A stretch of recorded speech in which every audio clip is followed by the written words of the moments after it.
Zebulon merupakan anak dari Yakub dan Lea juga, teman-teman. Nubuatan tentang Zebulon adalah bahwa suku Zebulon akan menjadi pangkalan kapal. Atau di sini bisa kita artikan dia akan menjadi pusat bisnis dan mereka lah yang memegang kendalinya.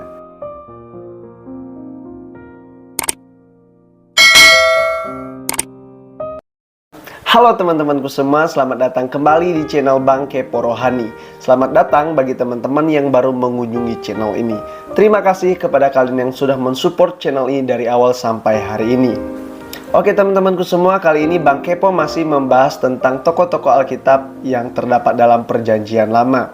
Pastikan bahwa teman-teman menonton video ini dari awal sampai akhir. Dan jangan lupa mendukung channel ini dengan cara subscribe, like, comment, and share videonya kepada teman-teman kalian semua.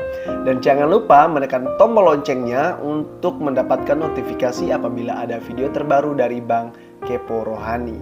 Oke teman-teman, video kali ini Bang Kepo akan membahas tentang ke-12 anak Yakub. Dan pastikan bahwa teman-teman menonton video ini dari awal sampai akhir.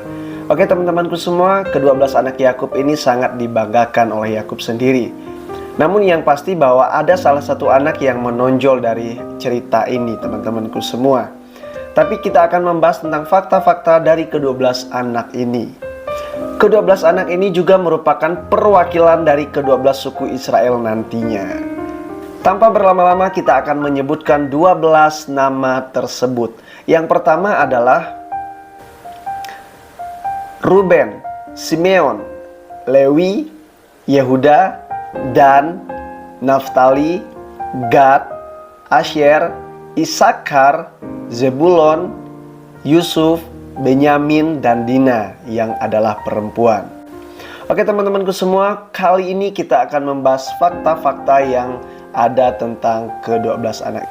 Perlu kita tahu bahwa dari ke-12 anak ini ternyata mereka memiliki seorang ibu yang berbeda-beda sekalipun memiliki ayah yang sama, yaitu Yakub sendiri. 12 anak ini terlahir dari ibu yang berbeda-beda teman-teman. Dan kita akan melihat susunannya siapa saja. Yang bernama Ruben, Simeon, Lewi, Yehuda, Isakar, dan Zebulon lahir dari rahim seorang yang bernama Lea. Lea merupakan kakak dari Rahel, yaitu anak Laban sendiri. Lea ini sebenarnya merupakan jebakan dari Laban untuk Yakub. Jadi Yakub ditipu pada saat itu. Sedangkan yang bernama Yusuf dan Benyamin terlahir dari seorang ibu yang bernama Rahel. Nah, Rahel ini adalah wanita yang sangat dicintai oleh Yakub sendiri. Yang bernama Dan dan Naftali ini terlahir dari seorang ibu yang bernama Bilha. Bilha ini merupakan budak dari Laban sendiri yang diberikan kepada Yakub. Yang bernama Gad dan Asyer terlahir dari Zilpa. Zilpa ini merupakan budak dari Lea sendiri. Dari ke-12 suku Israel ini, hanya satu suku yang akan mewakili keturunan raja sampai kepada Tuhan Yesus. Oke teman-teman, kita coba bahas satu-satu fakta-fakta tentang ke-12 nama ini. Yang pertama ada suku Ruben. Ruben merupakan anak sulung dari Yakub dan Lea. Ruben sebenarnya memiliki watak yang baik, tapi entah kenapa dia malah berbuat zina dengan Bilha yang merupakan gundik ayahnya sendiri. Ruben pernah melakukan pemberontakan di padang belantara, bergabung dengan suku Gad.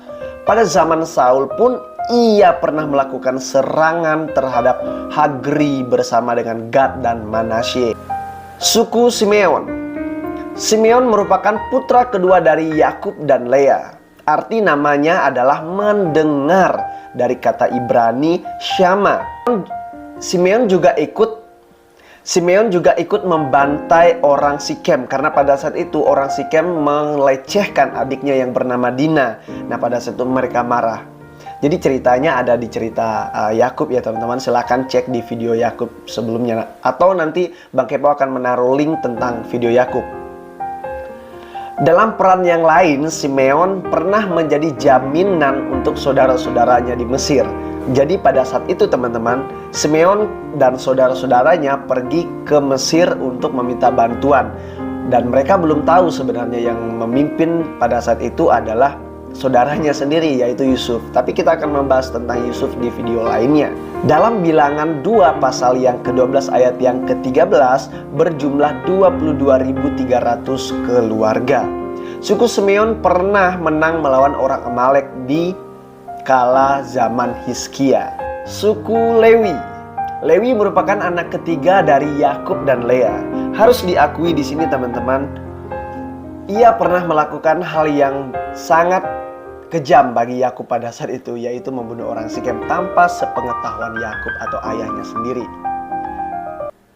Mereka menyerang orang Sikem karena mereka sakit hati terhadap orang Sikem, sebab adiknya yaitu bernama Dina dilecehkan oleh orang Sikem.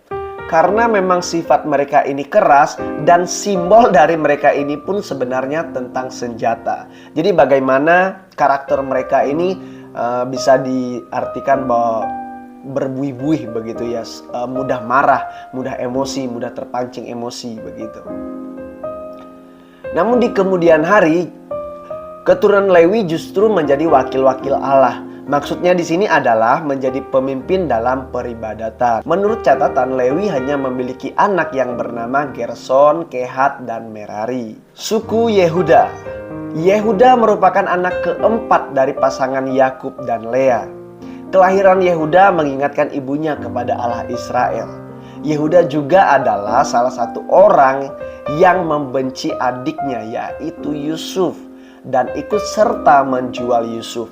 Bahkan ini teman-teman, ide untuk menjual Yusuf datangnya dari Yehuda ini. Setelah peristiwa Yusuf, Yehuda lalu menumpang tinggal di rumah seorang adulam yang bernama Hira dan menikah dengan Sua, seorang Kanaan. Yehuda juga dijebak oleh menantunya sendiri, yaitu Tamar. Jadi Yehuda ini ditipu atau dikelabui, yaitu Yehuda juga dijebak oleh menantunya sendiri yang bernama Tamar. Jadi Yehuda ini meniduri Tamar, tapi sebenarnya dia tidak tahu bahwa itu adalah Tamar, sebab Tamar ini nyamar ya. Tapi di sini yang menjadi nilai plus bagi Yehuda adalah dia berani mengakui kesalahannya dan dia berani bertanggung jawab tentang hal itu. 3 perkataan Yakub tentang Yehuda adalah, yang pertama, Yehuda digambarkan seperti anak singa, yaitu pemberani teman-teman. Lalu yang kedua, tongkat kerajaan datang dari Yehuda. Nah, dari sinilah keturunan raja-raja itu akan lahir sampai kepada Yesus nantinya. Dan yang ketiga adalah dia akan terberkati serta kaumnya. Nah, jadi tidak terlepas dari berkat Yakub ini, mereka akan diberkati juga dalam kehidupannya serta kaum-kaumnya. Sampailah nanti kepada Daud turun kepada Salomo dan turun kepada anak-anaknya sampai pada keturunan Yesus nanti. Suku Isakar. Isakar merupakan anak ke-9 dari Yakub dan Lea, teman-temanku semua. Nama Isakar merupakan gabungan dari nama Isi-Sakhar yang bisa diartikan Tuhan menunjukkan kasih sayangnya atau kasih setianya, atau Tuhan menunjukkan kasihnya. Suku Zebulon. Zebulon merupakan anak dari Yakub dan Lea juga teman-teman. Nubuatan tentang Zebulon adalah bahwa suku Zebulon akan menjadi pangkalan kapal. Atau di sini bisa kita artikan dia akan menjadi pusat bisnis dan mereka lah yang memegang kendalinya. Kerajaan Israel pecah menjadi 2 bagian.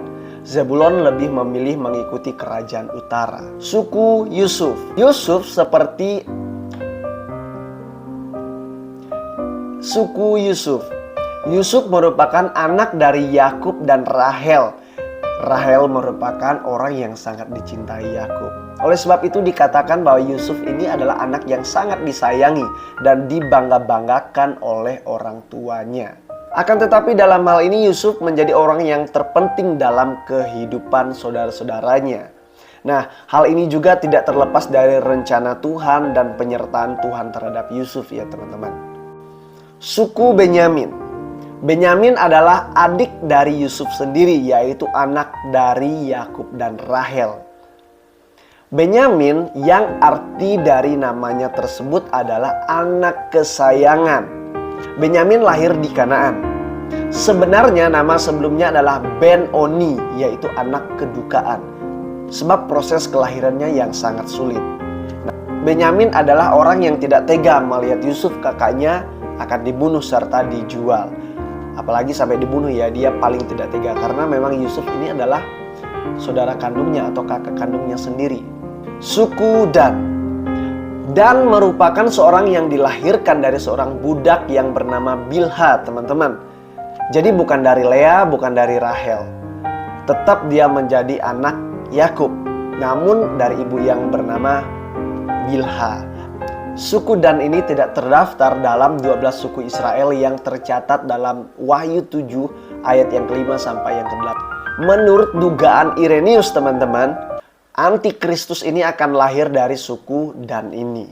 Itu menurut Irenaeus ya, teman-teman. Suku Naftali.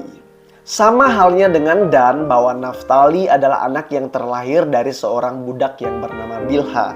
Suku Naftali ini pernah diilhami oleh Deborah bahwa mereka akan memukul mundur tentara Sisera juga. Suku Naftali mendapat jumlah yaitu 12.000, teman-teman. Sedangkan wilayah yang didapat suku Naftali merupakan wilayah yang sangat subur. Bahkan pada zaman Yesus, daerah Naftali merupakan daerah yang banyak ditempati masa hidupnya.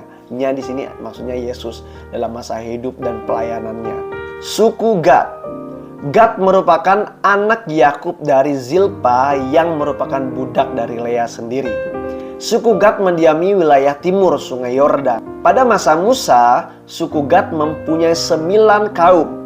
Lalu kemudian pada zaman hakim-hakim, Gad ikut menangani suatu persoalan yang dihadapi oleh orang Israel di wilayah Transyordan. Pada masa Saul, suku Gad membiarkan Bukit Gilead sebagai tempat perlindungan bangsa Israel. Sedangkan pada masa Daud, suku Gad ini sangat berperan penting dalam kerajaan Daud, yaitu mereka berada di bagian administrasi. Yang terakhir, teman-teman, suku Aser.